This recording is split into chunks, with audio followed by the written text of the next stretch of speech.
It's Thursday, February 27th.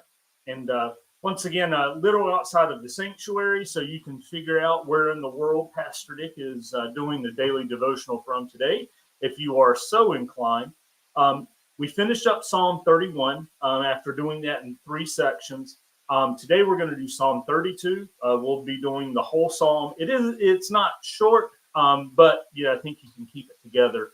I'll be quoting for you some stuff from James Mays, but if you've ever heard the word penitential psalms, these are psalms of transgression and forgiveness and seeking God's grace.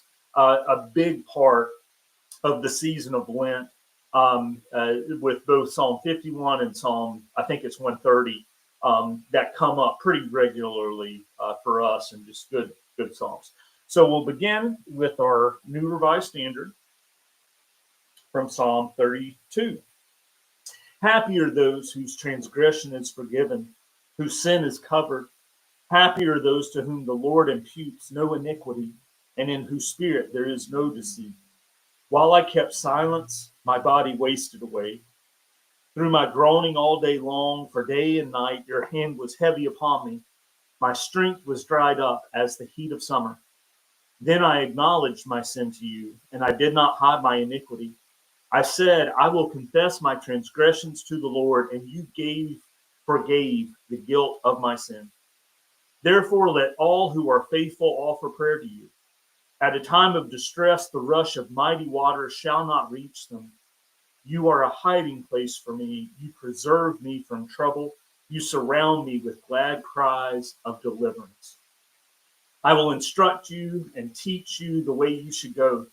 I will counsel you with my eye upon you. Do not be like a horse or a mule without understanding, whose temper must be curbed with bit and bridle, else it will not stay near you. Many are the torments of the wicked, but steadfast love surrounds those who trust in the Lord. Be glad in the Lord and rejoice, O righteous, and shout for joy, all you upright in heart. Just a little bit on the penitential psalms from Mays.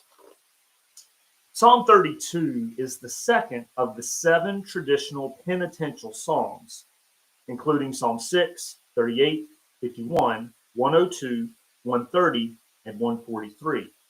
It is not itself a penitential prayer in which confession of sin is made. It is instead a psalm in which the practice of penitence is taught as a lesson. In Proverbs 28:13, the lesson is formulated as general instruction using the same terms as the psalm. He who conceals his transgressions will not prosper. He who confesses and forsakes them will obtain mercy. In Psalm 32, the lesson is based on a case of experience reported in verses 3 to 5, where the psalmist tells about the torment he suffered when he was silent and the forgiveness he received when he acknowledged his sin to the Lord.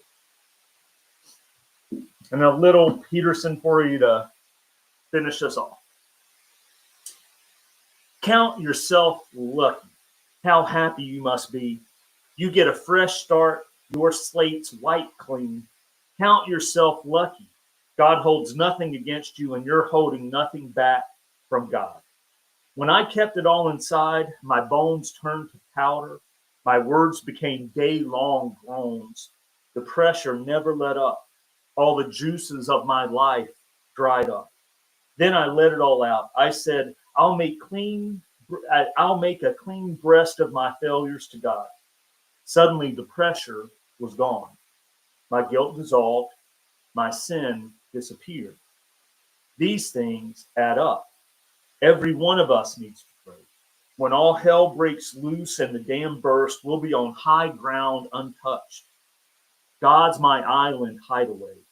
Keeps danger far from the shore. Throws garlands of hosannas around my neck. Let me give you some good advice. I'm looking you in the eye and giving it to you straight. Don't be ornery, like a horse or mule that needs bit and bridle to stay on track. God defiers are always in trouble.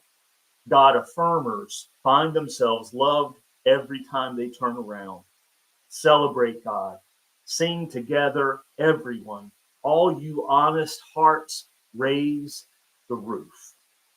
Now, raise the roof is good stuff, but I particularly like don't be ornery like a horse or mule that needs a bit and bridle to stay on track. So I pray today that you may stay on track as well as your pastor and wish you all blessings as we continue in these days of forgiveness and trust in the steadfast love and faithfulness of our God. See you later.